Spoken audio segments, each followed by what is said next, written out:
What's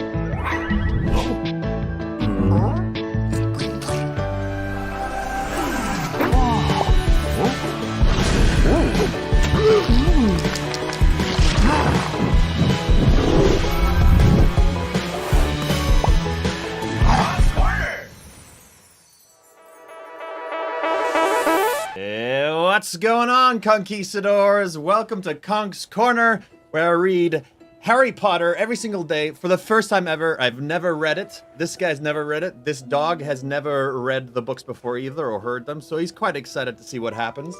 For the first time, welcome. I saw in the chat, I think, Josh, you're new. So welcome to Josh and anybody else tuning in. This started back in quarantine times, at least where it was quarantine here. Quarantine. It was a quarantine. It was quarantine here in Vancouver, and I know it's still going on in a couple of other parts in the world, so I was thinking about that today, and for those of you who are still stuck inside a lot, still, I know that in Melbourne, for example, it's happening, but yeah, that would be so intense for it still to be happening, for it still to be going on, still not being able to see a couple of friends, so I'm feeling ya. I'm an extrovert. I like being around people, so that would be pretty crazy for me. So I hope this helps. I hope other things help too. I hope there's other people reaching out, and you're reaching out to other people if you're feeling isolated or things are difficult. Yeah, and we'll just get right into the reading. I've got my little trusty glasses here, and the right Mr. Sketch scented washable marker from Lois, who's the moderator. Here we go. Bam, bam. Thank you, ma'am. Welcome in the live stream, John Smith. Yeah, welcome, John, too. All right, so this is crazy last time. I did not expect it to go in the directions it did. Every single one, I think every single one of Harry's allies are kind of done for. I don't mean dead. They're inebriated. McGonagall got zapped to bits. Hagrid ran off naked into the woods. Dumbledore has pieced out because he kind of had to. Who else? And in Voldemort's dream, or at least the connection part of Voldemort and Harry's mind, Sirius was lying on the ground. So there's just the Order of the Phoenix, those leftover teachers that have not really been around the whole book. So they're kind of alone around Umbridge. So we'll see where that goes. There's a YouTube channel that just finished his reaction to the movies. His name is Cody. Where's Cody? Where is he? Oh, it doesn't work. I didn't. Okay. Well, I got most of the things fixed from last time. Okay, so if you're reading along, we're on page 643, chapter 32, Out of the Fire. That's where we're starting. Yes, the sound effects work today. Most of them do. Did a bit of reshuffling. I did a little bit of testing, so things should be working. All right. So, chapter 32, Out of the Fire. Not going. I don't need the hospital wing. I don't want... He was gibbering as he tried to pull away from Professor Tofty, who was looking at Harry with much concern after helping him out into the entrance hall with the students all around them staring. I'm fine, sir, Harry stammered, wiping the sweat off his face. Really, I just fell asleep. Had a nightmare. Pressure of examinations, said the old wizard sympathetically, patting Harry shakily on the shoulder. It happens, young man. It happens. Now, a cooling drink of water, and perhaps you will be ready to return to the Great Hall. The examination is nearly over, but you may be able to round off your last answer nicely. Yes, said Harry wildly. I mean, no, I've done as much as I can, I think. Very well, said the old wizard gently. I shall go and collect your examination paper, and I suggest that you go and have a nice lie down. I'll do that, said Harry, nodding vigorously. Thanks very much. Okay, good. Somebody wrote no sound, and I was like, oh no! But it's working. Okay, good. The second that the old man's heels disappeared over the threshold into the great hall, Harry ran up the marble staircase, hurtled along the corridor so fast the portraits he passed muttered reproaches up more flights of stairs, and finally burst like a hurricane through the double doors of the hospital wing, causing Madame Pomfrey, who had been spooning some bright blue liquid into Montague's open mouth, to shriek in alarm. "Potter! What do you think you're doing?" "I need to see Professor McGonagall," gasped Harry, the breath tearing his lungs. "Now! It's urgent!" "She's not here, Potter," said Madame Pomfrey sadly. "She was transferred to St. Mungo's this morning. 4 stunning spells straight to the chest at her age. So wonder they didn't kill her." "She's gone?" said Harry, shocked. The bell rang just outside the dormitory, and he heard the usual distant rumbling of students starting to flood out into the corridors above and below him. He remained quite still, looking at Madame Pomfrey. Terror was still rising inside him. There was nobody left to tell. Dumbledore had gone. Hagrid had gone. But he'd always expected Professor McGonagall to be there. Irascible? Don't know that word. Irascibl. Irascible and inflexible, perhaps, but always, dependently, solidly present. Nathan's in the chat, and he's first, of course. I don't wonder you're shocked, Potter," said Madame Pomfrey, with a kind of fierce approval in her face. "As if one of them could have stunned Minerva McGonagall face on by daylight. Cowardice, that's what it was. Despicable cowardice. I wasn't worried what would happen to you students without me. I'd resign in protest." "Yes," said Harry blankly. He wheeled around and strode blindly from the hospital wing into the teeming corridor where he stood, buffeted by the crowd, panic expanding inside him like poison gas, so that his head swam and he could not think what to do. "Ron and Hermione," said a voice in his head. He was running again, pushing students out of the way, oblivious to their angry protests. He sprinted back down 2 floors and was at the top of the marble staircase when he saw them hurrying towards him. "Harry," said Hermione at once, looking very frightened. "what happened? Are you all right? Are you ill?"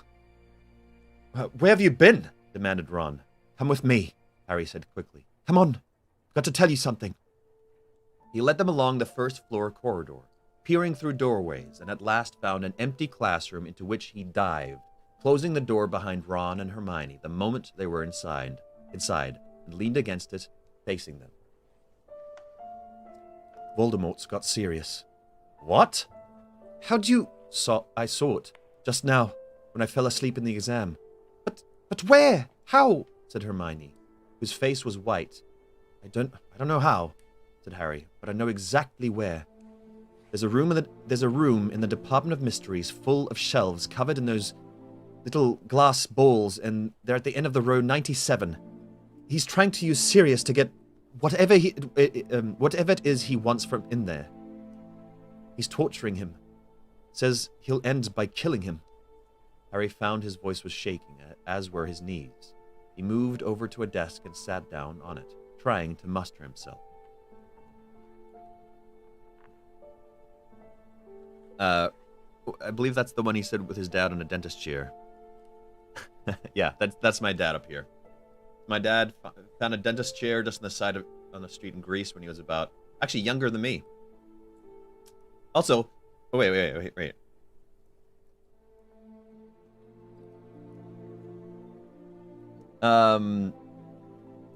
He moved over to a desk and sat down on it, trying to master himself.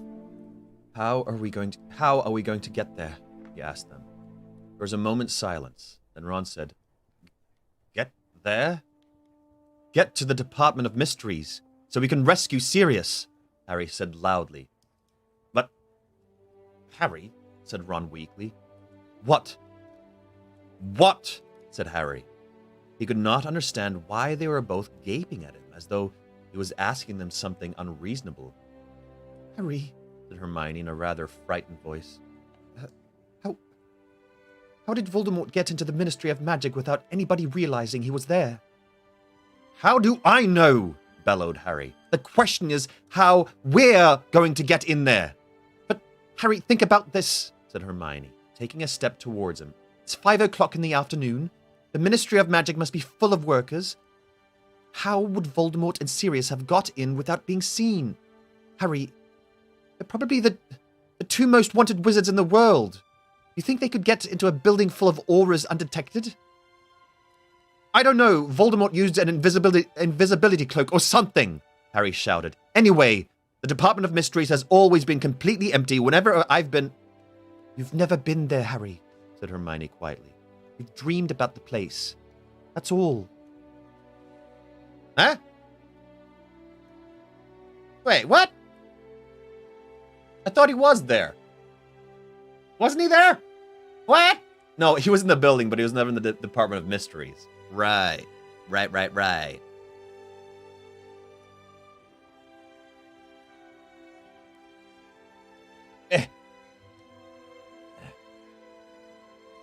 They're not normal dreams, Harry shouted in her face, standing up and taking a step closer to her in turn. He wanted to shake her.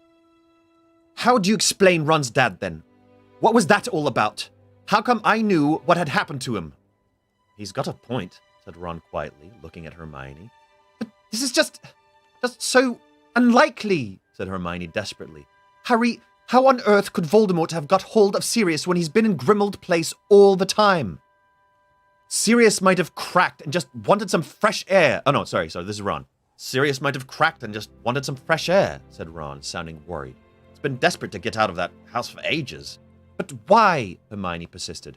Why on earth could Voldemort want to use Sirius to get the weapon, or whatever the thing is? I don't know. There could be loads of reasons, Harry yelled at her. Maybe Sirius is just someone Voldemort doesn't care about seeing hurt. You know what? I've just thought of something, said Ron in a hushed voice. You know what? I just thought of something, said Ron in a hushed voice. Sirius's brother was a Death Eater, wasn't he? Maybe he told Sirius the secret of how to get the weapon.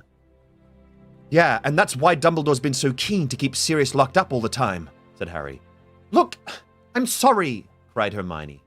But neither of you is making sense, and we've got no proof for any of this. No proof Voldemort and Sirius are even there. Hermione, Harry's seen them, said Ron, rounding on her. Okay, she said, looking frightened yet determined. I've just got to say this. What? This isn't a criticism, Harry. But do you don't you think you've got a bit of a saving people thing? She said. He glared at her. And what's that supposed to mean? A saving people thing? Well, She looked more apprehensive than ever. I mean, last year, for instance, in the lake, during the tournament, you shouldn't have... you didn't need to say that little Delacour girl. You got a bit carried away. A wave of hot, prickly anger swept through Harry's body. How could she remind him of that blunder now? It was really great of you and everything, said Hermione quickly, looking positively petrified at the look on Harry's face. Everyone thought it was a wonderful thing to do. That's funny, said Harry through gritted teeth, because I definitely remember Ron saying I'd wasted time acting the hero. Is that what you think that is? You reckon I want to act the hero again? No, said Hermione, looking aghast. That's not what I mean at all. Well, spit out what you've got to say, because we're wasting time here, Harry shouted. I'm trying to say, Voldemort knows you, Harry. He took Ginny down into the Chamber of Secrets to lure you there.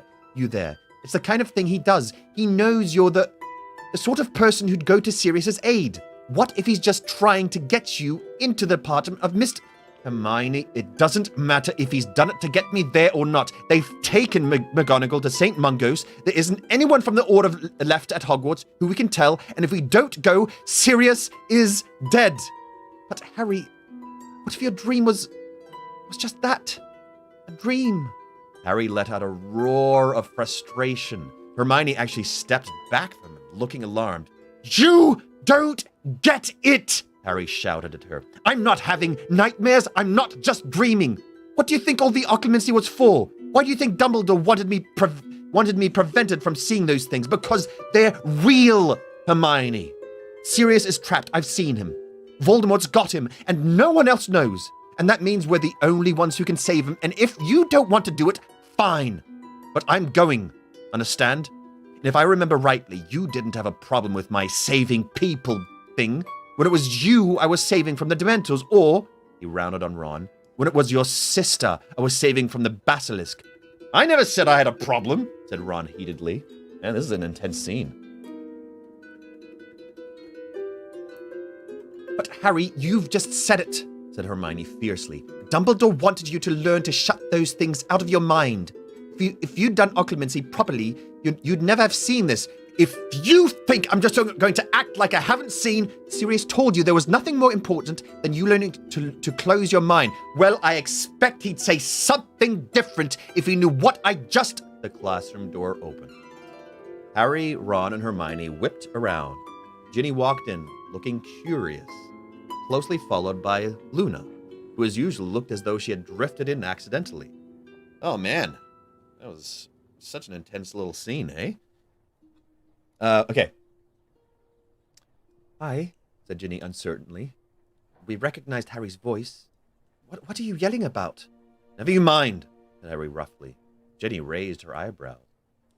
There's no need to take that tone with me, she said coolly. I was only wondering whether I could help. Well, you can't, said Harry shortly.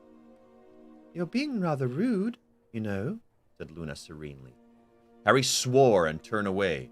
The very last thing he wanted now was a conversation with Luna Lovegood. Wait, said Hermione suddenly. Wait! Harry, they can help. Harry and Ron looked at her. Listen, she said urgently. Harry, we need to establish whether Sirius really has left headquarters. I've told you. I saw... Harry, I'm begging you. Please, said Hermione desperately. Please, let's just check that Sirius isn't at home before we go charging off to London. If we find out he's not there, then I swear I won't try to stop you. I'll come. I'll do whatever it takes to try and save him. Sirius is being tortured now, shouted Harry. We haven't got time to waste. But if this is a trick of Voldemort's, Harry, we've got to check. We've got to. How? Harry demanded. How are we going to check?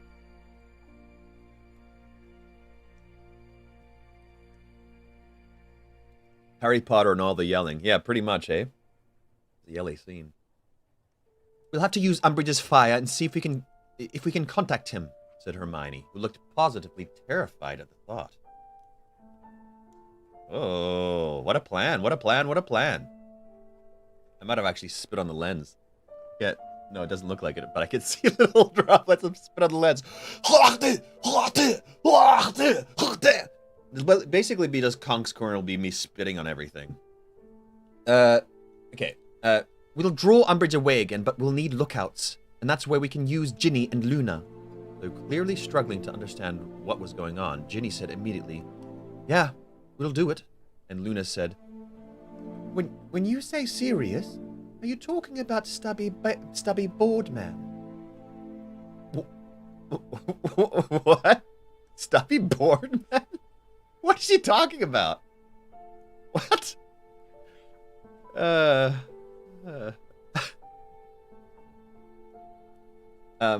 Nobody answered her. Okay, Harry said aggressively to Hermione. Okay, if you can think of a way of doing this quickly, I'm with you. Otherwise, I'm going to the Department of Mysteries right now. The Department of Mysteries? Said Luna, looking mildly surprised. But how are we going to get there? Again, Harry ignored her. Right, said Hermione, twisting her hands together and pacing up and down between the desks. Right. Well, one of us has to go and find Umbridge and send her off in the wrong direction. Keep her away from her office. They could tell her, I don't know, that Peeves is up to something awful as usual. I'll do it, said Ron at once. I'll tell her Peeves is smashing up the Transfiguration Department or something. It's miles away from her office, come to think of it. I could probably persuade Peeves to do it if I met him in the way. It was a mark of the seriousness of the situation that Hermione made no objection to the smashing up of the Transfiguration Department. Okay, wait. This is about... Remember her dad's newspaper where somebody claimed Sirius is actually a musician named Stubby Boardman? Oh, yes. Oh, yes. I remember. Okay, gotcha. Okay, she said, her brow furrowed as she continued to pace. Now, we need to keep students right away from her office while we force entry, or some Slytherin's bound to go and tip her off. Luna and I can stand at either end of the corridor, said Ginny promptly, and warn people not to go down because they're there because someone's let off a load of garroting gas. Hermione looked surprised at the readiness with which Ginny had come up with this lie. Ginny shrugged and said, Fred and George were planning to do it before they left. Okay, said Hermione. Well then, Harry, you and I will be under the invisibility cloak, and we'll sneak into the office and you can talk to Sirius. He's not there, Hermione. I mean, you can check whether Sirius is at home or not while I keep watch. I don't think you should be in there alone. Lee's already proved the window's a weak spot, sending those nifflers through it. Even though his anger and impatience, Harry recognized Hermione's offer to accompany him into Umbridge's office as a sign of solidarity and loyalty. Okay. Thanks, he muttered. Right, well, even if we do all that, I don't think we're going to be able to bank on more than 5 minutes, said Hermione, looking relieved that Harry seemed to have accepted the plan. Not with Filch and the wretched Inquisitional squad floating around. 5 minutes will be enough, said Harry. Come on, let's go. Now? Said Hermione, looking shocked. Of course now, said Harry angrily. Why do you think we're going to wait until after dinner or something? Hermione, Sirius is being tortured right now. All right, she said desperately. You go and get the invisibility cloak and, we'll meet you at the end of Umbridge's corridor, okay? Harry didn't answer. He flung himself out of the room and began to fight his way through the milling crowds outside. I would like a little premonition time about all that. About what? About what's gonna happen now? Okay. I hope it's working, because it's working for me. It's time for my premonition.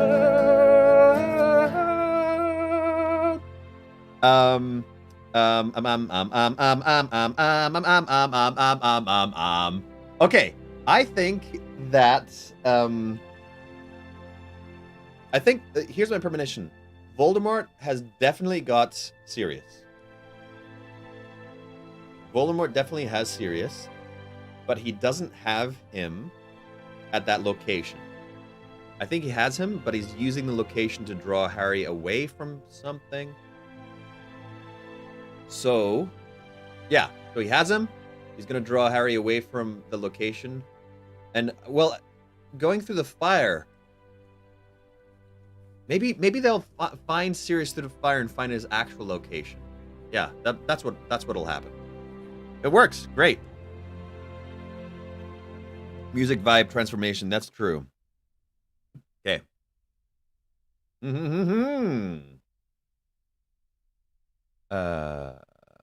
But Harry was already tearing away back along the corridor, and a couple of minutes later was jumping the last few stairs to join me, Mark, and Dexter, who were huddled together at the end of Umbridge's corridor. Ron, Hermione, Ginny, and Luna, who were huddled together at the end of Umbridge's corridor. Got it, he panted. Ready to go, then? All right, whispered Hermione as a gang of loud sixth years passed them. So, Ron, you go and head Umbridge off. Ginny, Luna, you can start moving people out of the corridor. Harry and I will go get the cloak on and wait until the coast is clear. Ron strode away, his bright red hair visible right to the end of the passage. Meanwhile, Ginny's equally vivid head bobbed between the jostling students surrounding them in the other direction, trailed by Luna's blonde one.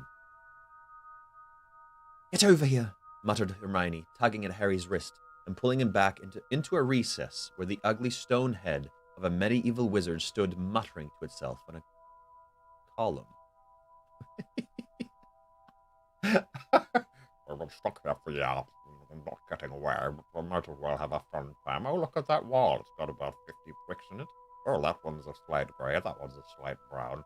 I hope some graffiti goes on that wall screen, because it's all I'm looking at for the rest of my life. And he just mutters like that eternally. He never stops muttering. Are you sure you're okay, Harry? You're still very pale. I'm fine, he said shortly, tugging the invisibility cloak from out of his bag. In truth, his scar was aching.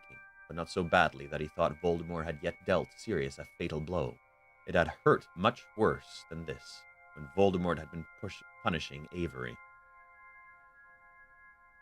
Can someone please write a John Voth Harry Potter fanfic and then we'll make John read it live for the first time? Oh boy, oh boy, oh boy.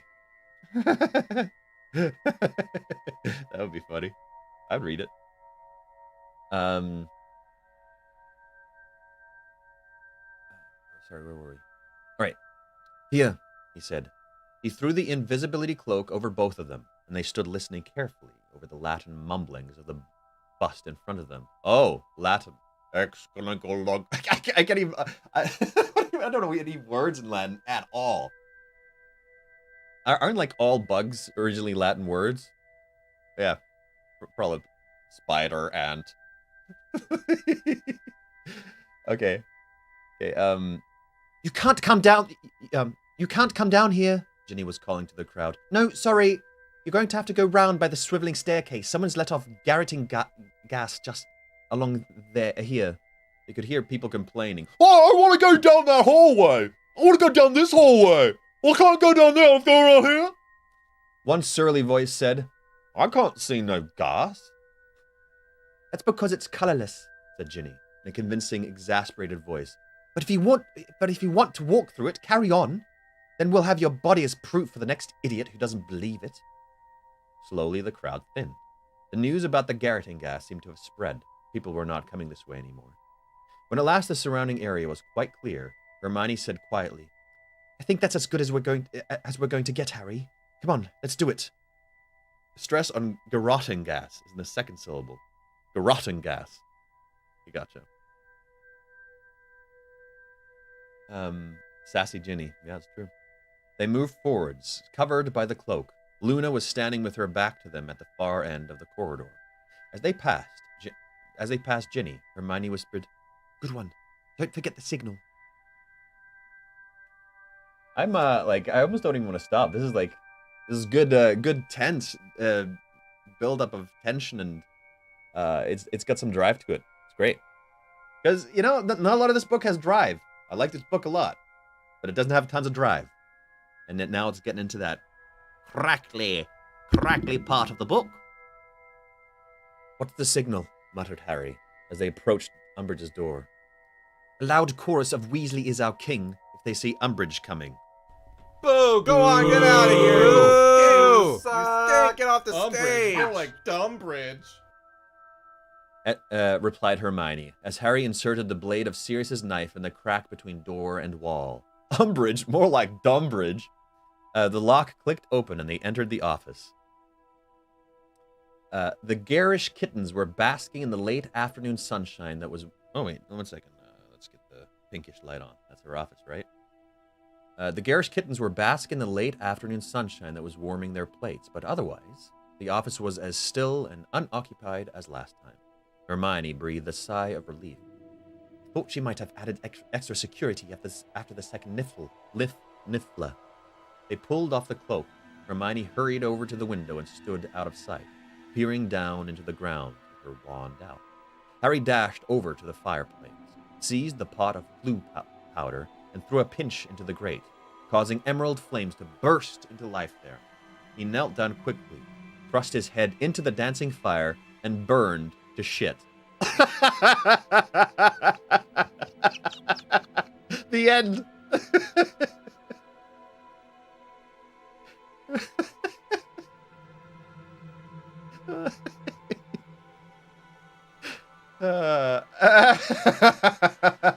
Okay.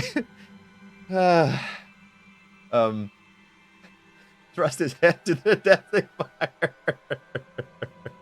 and cried, Number 12, Grimmauld Place. His head began to spin as though he had just got off a fairground ride, though his knees remained firmly planted on the cold office floor. He kept his eyes screwed up against the whirling ash, and when the spinning stopped, he opened them to find himself looking out the long, cold kitchen of Grimmauld Place. Let's see, what do we got for cold? This works. There was nobody there.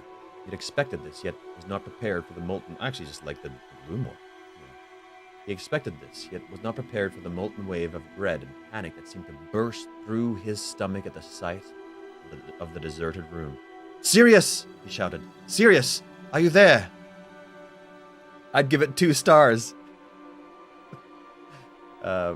His voice echoed around the room, but there was no answer, except a tiny scuffling sound to the right of the fire.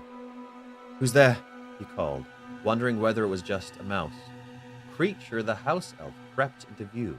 He looked highly delighted about something, though he seemed to have recently sustained a nasty injury to both hands, which were heavily bandaged. It's the Potter boy's head in fire. No, wait.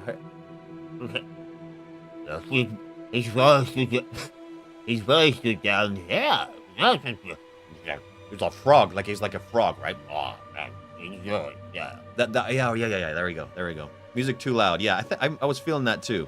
Let me turn that down a tad, a titch. I'm gonna turn that down, turn it down. Here we go. There we go. That's a bit too loud. That's better. All right.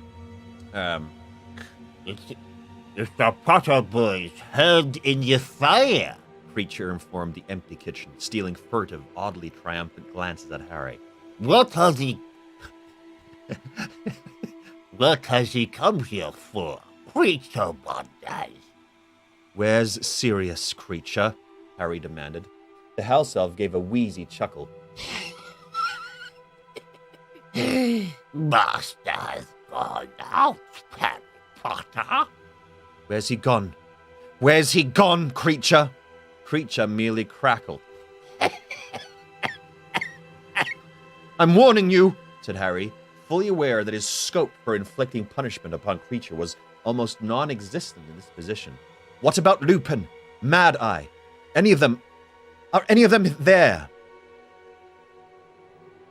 Nobody here but Creature, said the elf gleefully, and turning away from Harry, he began to walk slowly towards the door at the end of the kitchen. Creature thinks he will have a little chat with his mistress now. Yes, he hasn't had a chance in a long time.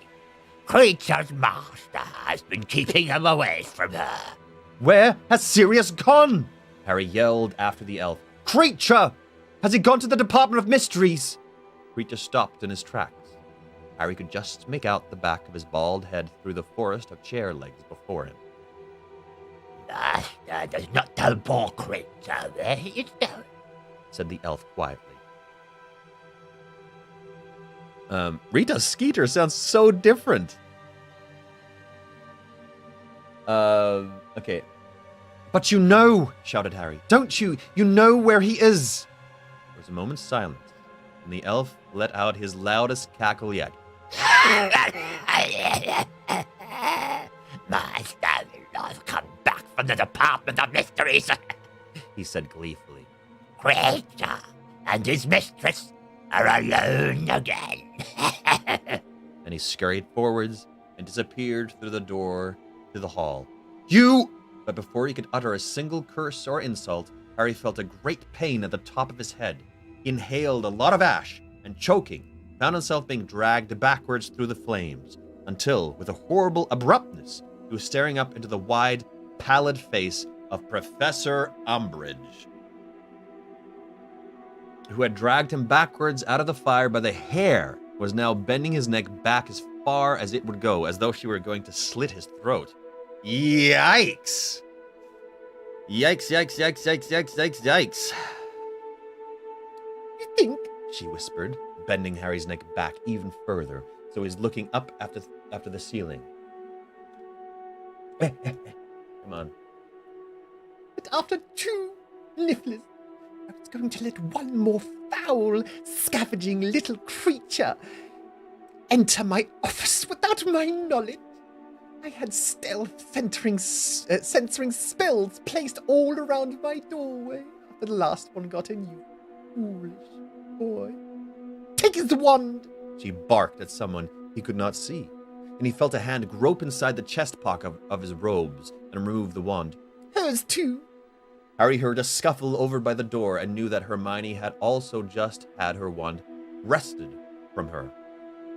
I want to know why you are in my office, said Umbridge, shaking the fist, clutching his hair so that he staggered.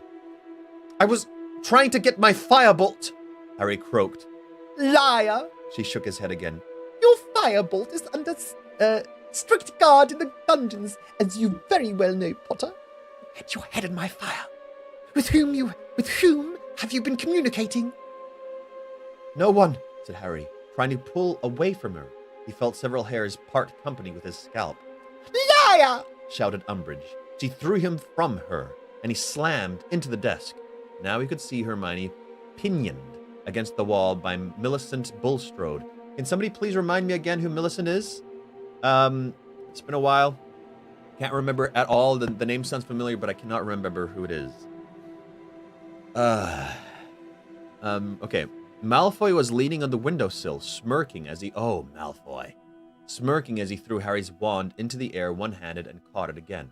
There was a commotion outside, and several large Slytherins entered, each gripping Ron, Ginny, Luna, and to Harry's bewilderment, Neville, who was trapped in a stranglehold by Crabbe and looked in imminent danger of suffocation.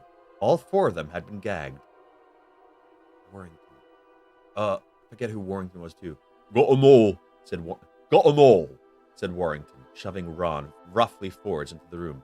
That one, He poked a thick finger at Neville. tried to stop me taking her, He pointed at Ginny, who was trying to kick the shins of the large Slytherin girl holding her. so I brought them along too. Good, Said Umbridge, watching Ginny struggle. Well, it looks as though Hogwarts will shortly be a weasel-free zone, doesn't it? Malfoy laughed loudly and sycophantically. I'm surprised I got that word, to be honest. I saw it, and I had strong doubts about my own ability. And yet, I think I pulled through. She's a Slytherin girl. Hermione took her cats in book 2. Second book in the duel class, Hermione fought against her and took the cat's hair from the Polyjuice potion. You didn't get it, actually. Oh, come on, G Chicago 9. I almost pronounced it right. No! So close. Okay, well, I can't remember her voice. I guess I'll make up a voice if it comes back around to her, right?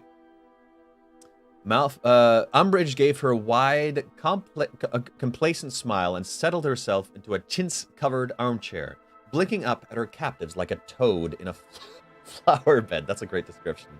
So, Potter, She said.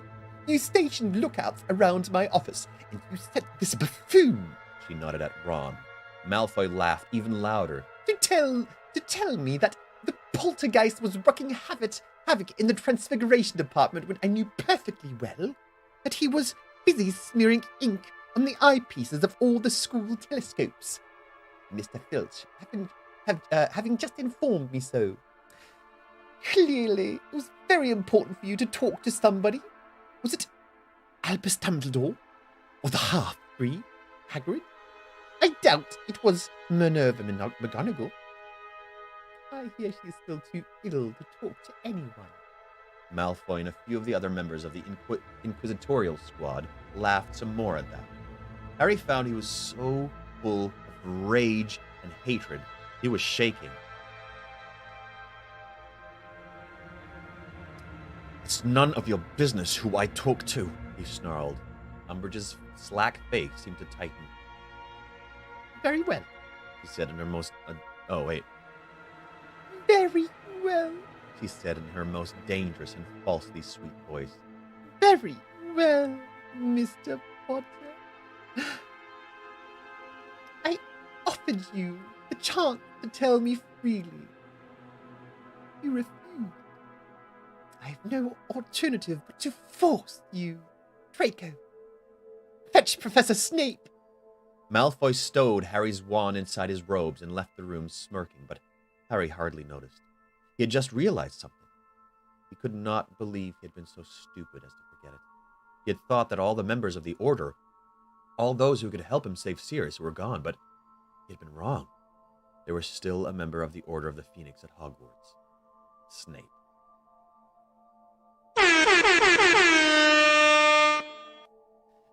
There was a silence in the office except for the fidgetings and scufflings resulting from the Slytherin's efforts to keep Ron and the others under control. Ron's lip was bleeding onto Umbridge's carpet as he struggled against Warrington's half Nelson. Just like a wrestling slam on the ground. Ginny was still trying to stamp on the feet of the sixth-year girl who had both her upper arms in a tight grip. Neville was turning steadily more purple in the face while tugging at Crabbe's arms, and Hermione was attempting, in vain, to throw Millicent Bulstrode off her. Luna, however, stood limply by the side of her captor, gazing vaguely out of the window as though rather bored by the proceedings. She is so out there. He's so out there. Oh, hey, important nobody's mom. Welcome, welcome, welcome. Dexter, come here. No, you don't want to. Harry looked back at Umbridge, who was watching him closely. He kept his face deliberately smooth and blank as footsteps were heard in the corridor outside, and Draco Malfoy entered the room, closely followed by Snape. You wanted to see me, headmistress, said Snape, looking around at all the pairs of struggling students with an expression of complete indifference. Professor Snape, said Umbridge, smiling widely and standing up again. Yes, I would like another bottle of Veritaserum as quick as you can, please. You took my last bottle to interrogate Potter, he said, surveying her coolly through his greasy curtains of black hair. Surely you did not use it all. I told you that 3 drops would be sufficient. Umbridge flushed. You can make me some more, can't you? She said, her voice becoming more sweetly girlish, as it always did when she was furious. Certainly, said Snape, his lip curling. It takes a full moon cycle to mature, so I should have it ready for you in around a month. A month? Squawked Umbridge, swelling toadishly. A month? But I need it this evening, Snape. I've just found Potter using my fire to communicate with a person or persons unknown. Really? Said Snape, showing his first faint sight of interest as he looked round at Harry. Well, it doesn't surprise me. Potter's never shown much inclination to follow school rules. This is like my worst nightmare. It's like my mom going to my school and quickly becomes more popular. Oh, that's so funny. That's so funny. I'm not even gonna comment. It's just very funny. Okay. His cold, dark eyes were boring into Harry. He met his gaze unflinchingly, concentrating hard on what he had seen in his dream, willing Snape to read it in his mind, to understand. I wish to interrogate him, repeated Umbridge angrily, and Snape looked away from Harry back into her furiously quivering face. I wish you to provide me with a potion that will force him to tell me the truth. I've already told you, said Snape smoothly, that I have no further stocks of Veritaserum, unless you wish to poison Potter, and I assure you, I would have the greatest sympathy with you if you did. I cannot help you. The only trouble is that most venoms act too fast to give the victim much time for truth telling.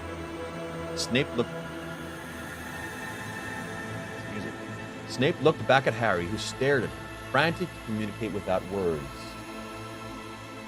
Voldemort's got Sirius in the Department of Mysteries, he thought desperately. Voldemort's got Sirius. You're on probation!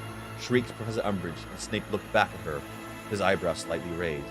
You're being deliberately unhelpful. I expected better. Lucius Malfoy always speaks most highly of you. Now get out of my office! Snape gave her an ironic, whoa, this music's intense, hey? Is that too loud? Or is that just fine? You let me know.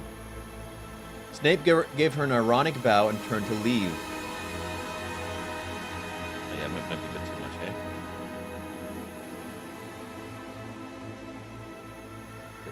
Quieter. Okay.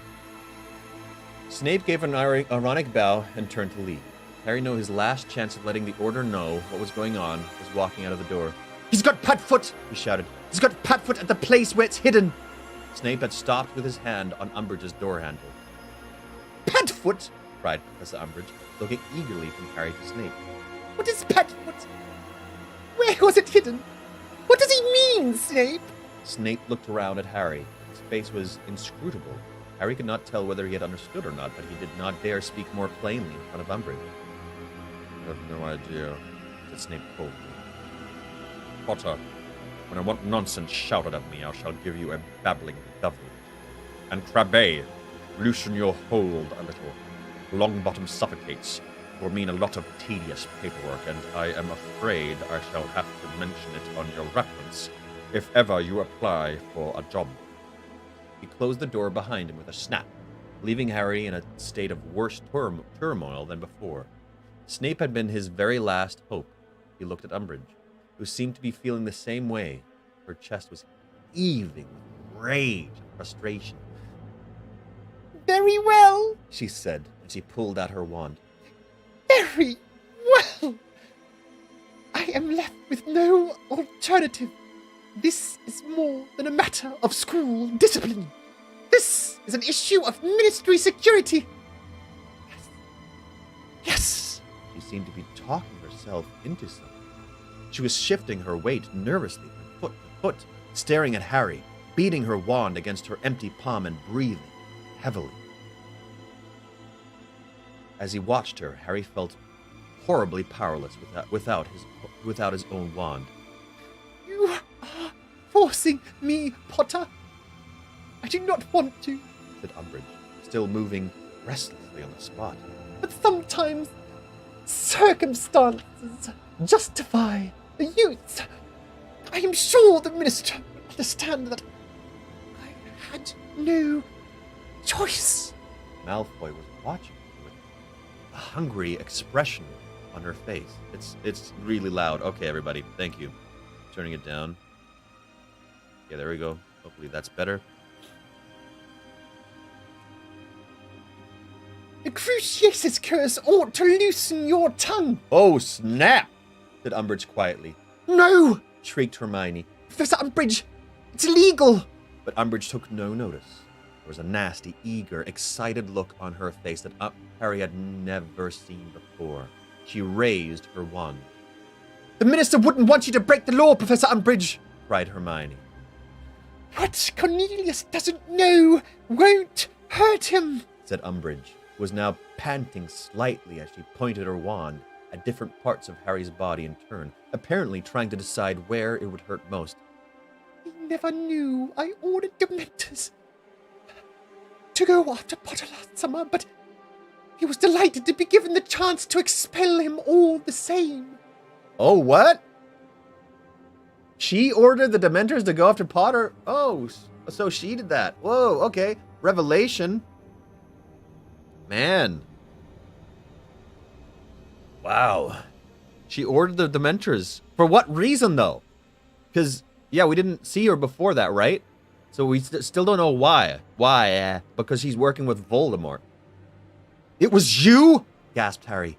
You sent the Dementors after me? Somebody had to act. Breathed Umbridge, as her wand came to rest pointing directly at Harry's forehead. They were all bleating about silencing you somehow, discrediting you. But I was the one who actually did something about it.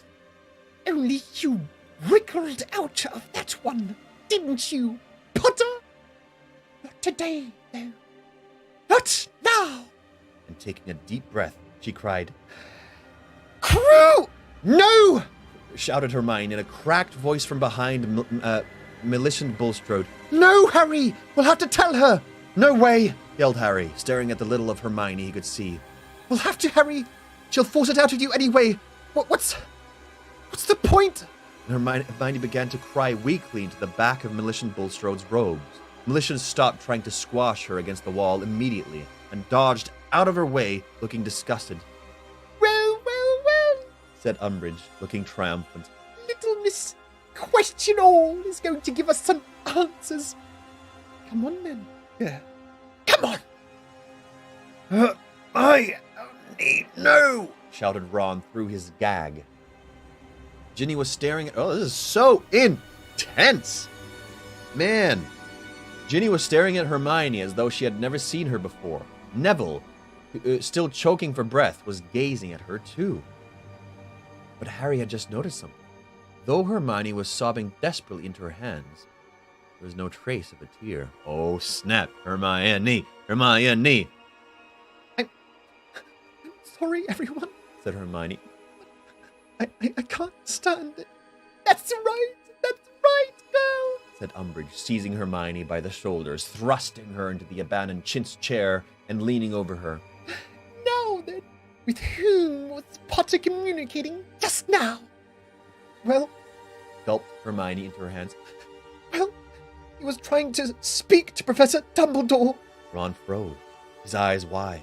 Ginny stopped trying to stamp on her Slytherin captor's toes, and even Luna looked mildly surprised. Fortunately, the attention of Umbridge and her minions was focused too exclusively upon Hermione to notice these suspicious signs. Hermione is such a badass. She's the best. I know what she's gonna do. Dumbledore, said Umbridge eagerly. You know where Dumbledore is, then? Well, no, sobbed Hermione. We've tried the Leaking Cauldron in Diagon Alley, and the Three Broomsticks, and even the Hog's Head. Idiot girl! Dumbledore won't be sitting in a pub when the whole ministry's looking for him, shouted Umbridge. Disappointment etched in every sagging line of her face. But we needed to tell him something important, wailed Hermione, holding her hands more tightly over her face. Not, Harry knew, out of anguish, but to disguise the continued absence of tears. Yes, said Umbridge with a sudden resurgence of excitement. What was it you wanted to tell him? We wanted to tell him it's ready, choked Hermione. What's ready? Demanded Umbridge. Now she grabbed Hermione's shoulder again and shook her slightly. What's ready, girl? The weapon, said Hermione. Weapon? Weapon, said Umbridge, and her eyes seemed to pop with excitement. You have been developing some method of resistance? A weapon you could use against the Ministry? On Professor Dumbledore's orders, of course. Yes, gasped Hermione. But he had to leave before it was finished, and now we finished it for him. We can't find him to tell him. What kind of weapon is it? Said Umbridge harshly, her stubby hand still tight on Hermione's shoulders. We don't really understand it, said Hermione, sniffling loudly. We just did what Professor Dumbledore told us to do. Umbridge straightened up, looking exultant. Lead me to the weapon, she said. I'm not showing them, said Hermione, shrilly, looking around at the Slytherins through her fingers. It is not for you to set conditions, said Professor Umbridge harshly. Fine, said Hermione, now sobbing into her hands again. Man, said Hermione, now sobbing into her hands again. Fine. Let them see it.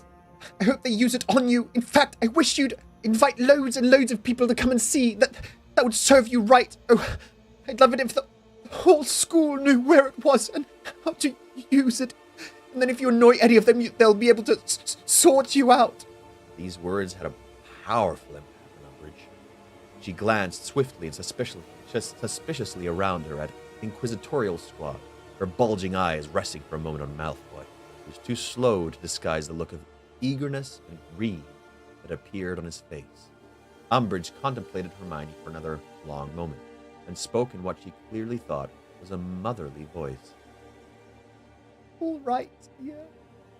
Let's make it just you and me. We'll take Potter too, shall we? Get up now. Professor, said Malfoy eagerly. Professor Umbridge, I think some of the squad should come with you to look after... I am a fully qualified ministry official, Malfoy. Do you really think I cannot manage two wandless teenagers alone? Asked Umbridge sharply. In any case, it does not sound as though this weapon is something that school children should see. You will remain here until I return, and make sure none of these She gestured around at Ron, Ginny, and Neville and Luna. Escape. All right, said Malfoy, looking sulky and disappointed. And you two can go ahead of me and show me the way. Said Umbridge, pointing at Harry and Hermione with her wand. Lead on. End of the chapter.